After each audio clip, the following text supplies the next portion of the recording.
Российский мини-футбольный клуб «Тюмень» уступил испанскому «Эль Посо» в полуфинальном матче финала 4 Лиги чемпионов. Встреча завершилась со счетом 2-1. В составе победителей результативными ударами отметились Альберто Гарсия и Рафаэль Сантос. Единственный мяч «Тюмени» забил Сергей Абрамов. В другом полуфинале испанская «Барселона» в серии пенальти со счетом 5-4 выиграла у КПРФ из России.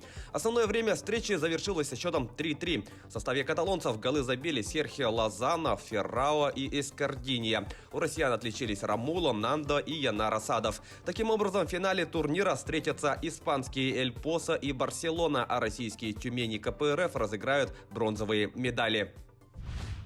Баскетболисты подмосковных «Химок» на своей площадке проиграли литовскому «Жальгирису» в матче регулярного чемпионата Евролиги. Встреча завершилась со счетом 70-84. Самым результативным игроком матча стал форвард россиян Йонас Ерепко, сделавший дабл-дабл из 23 очков и 12 подборов.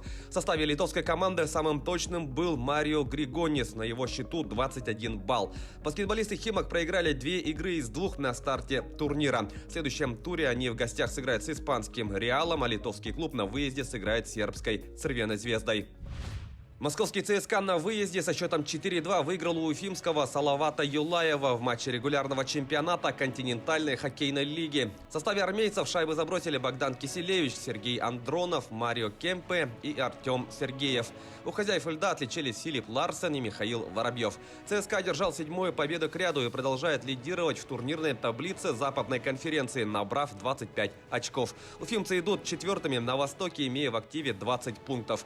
В следующем матче армейцы в гостях встретятся с магнитогорским «Металлургом», а Салават Юлаев на своем льду примет Борис из Нур-Султана.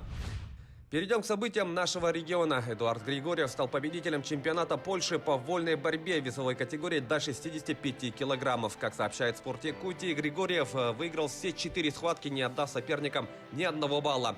Напомним, якутянин в конце прошлого года получил польское гражданство. До победы на национальном первенстве он в январе стал победителем Кубка Польши.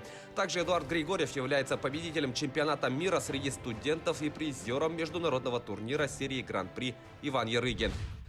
Петр Васильев одержал победу в дебютном бое на профессиональном ринге. В поединке, который прошел в Стамбуле, якутянин в 4-м раунде нокаутировал Фаруха Хаирова, представляющего Турцию. Напомним, Петру Васильеву 25 лет. Он является мастером спорта международного класса. В его активе 3 победы на международном турнире класса А памяти Константина Короткова, бронзовые награды молодежного первенства России, а также международных турниров Кубок Принца и Татана Элит Боксинг Ивент. Таковы главные спортивные новости к этому часу. Занимайтесь спортом и будьте здоровы!